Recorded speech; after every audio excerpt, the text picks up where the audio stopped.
c'est ma tendinite là, elle s'est réveillée je crois. Ouais, allez, c'est ça. Prends l'autre, là. Oh mais la conne. Salut les coachés, c'est Loïc, j'espère que vous allez bien. Aujourd'hui on va parler de la tendinite parce que c'est un sujet qui est très important, surtout pour les sportifs. Nous on a l'habitude des tendinites, des blessures en tout genre. Donc aujourd'hui on va essayer de mieux comprendre la tendinite. Dans cette vidéo je vais vous dire déjà qu'est-ce que c'est qu'une tendinite, c'est quoi les causes, qu'est-ce qui fait qu'on déclenche une tendinite, comment s'en protéger, comment la prévenir. Et si c'est trop tard malheureusement, si vous avez déjà une tendinite, on va voir aussi comment la guérir un peu plus vite. Alors la tendinite, qu'est-ce que c'est? Bon, je pense que tu t'en doutes, vu le nom, tendinite, il y a le mot tendon dedans. La tendinite, c'est une inflammation des tendons. Mais qu'est-ce que c'est que les tendons? En fait, les tendons, c'est la partie fibreuse qui relie un muscle avec un os. Donc c'est pour ça qu'on peut se faire des tendinites au coude, à l'épaule, au poignet, au genou, etc., etc.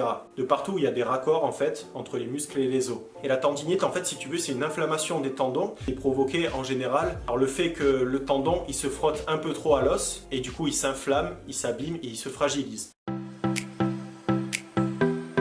Alors, qu'est-ce qui cause une tendinite? La tendinite, elle peut être provoquée par plusieurs choses. Premièrement, si tu t'es pas échauffé ou peu échauffé, ça peut être la cause d'une tendinite. Deuxièmement, tu as le manque d'hydratation parce que forcément, les muscles sont moins irrigués et du coup, les tendons sont fragilisés et il y a plus de risques de se blesser. Après, bien sûr, il y a d'autres facteurs qui rentrent en compte. Il y a l'âge, il y a la sédentarité parce que les tendons, ils ont tendance à se raidir avec l'âge et avec le manque d'activité physique. Et la tendinite, ça peut même venir d'un problème aux dents. Donc, tu as une carie mal soignée, quelques mois plus tard, tu as une tendinite au coude qui refuse de partir, eh ben, tu sais que ça peut venir de ça. Donc qu'est-ce qu'on peut faire pour éviter d'avoir une tendinite? Donc déjà, comme je l'ai dit, bien s'échauffer, c'est super important. Bien s'hydrater, bien boire tout au long de l'effort, avant et après l'effort. Toujours éviter de verrouiller complètement une articulation. Par exemple, tu fais une pompe, tu tends complètement ton coude, là tu mets tes tendons en danger. Donc toujours garder un petit flex. Voilà, ça suffit. Tu n'as pas besoin de plier complètement l'articulation, juste garde ce léger flex qui permet de te protéger et de protéger tes tendons et tes articulations.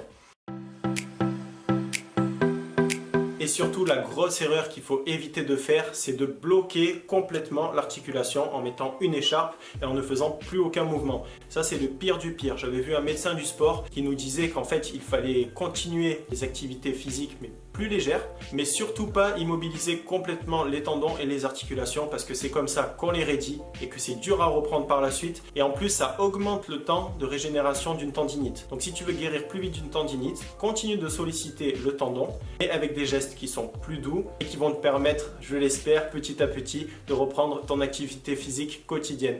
J'espère que cette vidéo vous a plu. Si c'est le cas et que vous voulez me soutenir comme d'hab, pensez à la liker et à vous abonner. Dites-moi si vous aimez bien ce genre de vidéo un petit peu santé bien-être où je vous partage mon expérience et mes conseils. Et si c'est le cas, bien sûr, j'en referai avec plaisir. En attendant, moi je vous félicite parce qu'aujourd'hui, vous vous êtes repris en main.